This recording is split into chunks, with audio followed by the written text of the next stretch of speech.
This is Kyle. Kyle is a geographic cone snail, or Conus geographus, and lives in the tropical reefs of the Indo-Pacific. Kyle is a unique method of hunting and eating his fish prey. You might have heard of or seen a video of Kyle's older, more popular cousin Josh. Josh hunts with a harpoon tipped with poison. Josh's harpoon injects its venom, and the prey is nearly instantly paralyzed and consumed. But we aren't here to talk about Josh.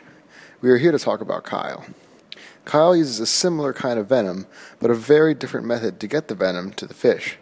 Geographic cone snails, like Kyle here, effectively shoot the venom out into the water towards the fish. The fish become immobilized, and Kyle can grab hold and ingest them from there.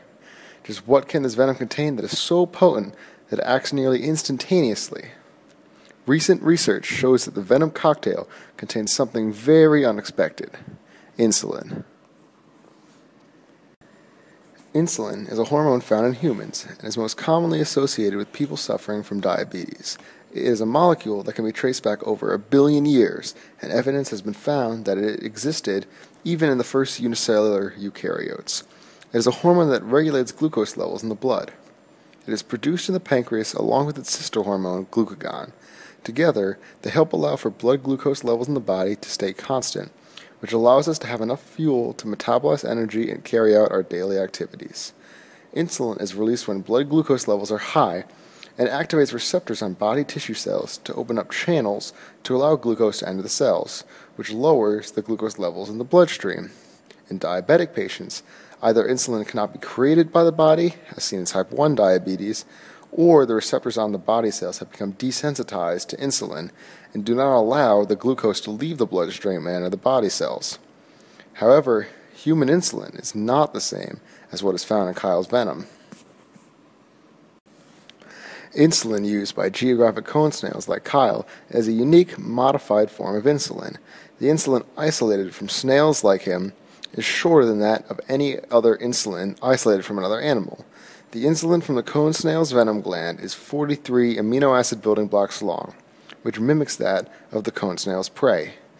Interestingly, a cousin of snails like Kyle that hunts in the same way, through fish trapping, also has the same kind of insulin. Analysis of harpoon hunting snails like Josh showed no evidence of fish insulin in their venom. Fish insulin was also not found in the venom of the cone snails that prey on mollusks or worms either. This is great evidence of how species evolve via natural selection. As the fish and snails evolved over time, the snails that were able to match the insulin of that of their prey were selected for, as they could hunt more efficiently because they could initiate a stronger hypoglycemic response that other snails could not. This hypoglycemic response is what makes the fish lethargic and much easier to consume. This video shows the results of an experiment which placed juvenile zebrafish into a treated solution of the Con-In's G1 insulin found in Kyle's venom.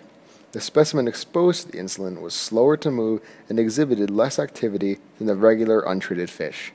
This is a similar response seen in diabetic patients experiencing insulin shock, where the symptoms exhibited are lethargy, slower reflexes, and impaired mental function. This makes these fish easy meals for snails like Kyle. Over time, natural selection has driven cone snails like Kyle to be the most efficient predators they can be. By developing this insulin-based venom in order to capture and consume their prey, they have quickly risen to the top of their marine environments by being efficient, quick hunters. But we already knew that Kyle is number one, didn't we?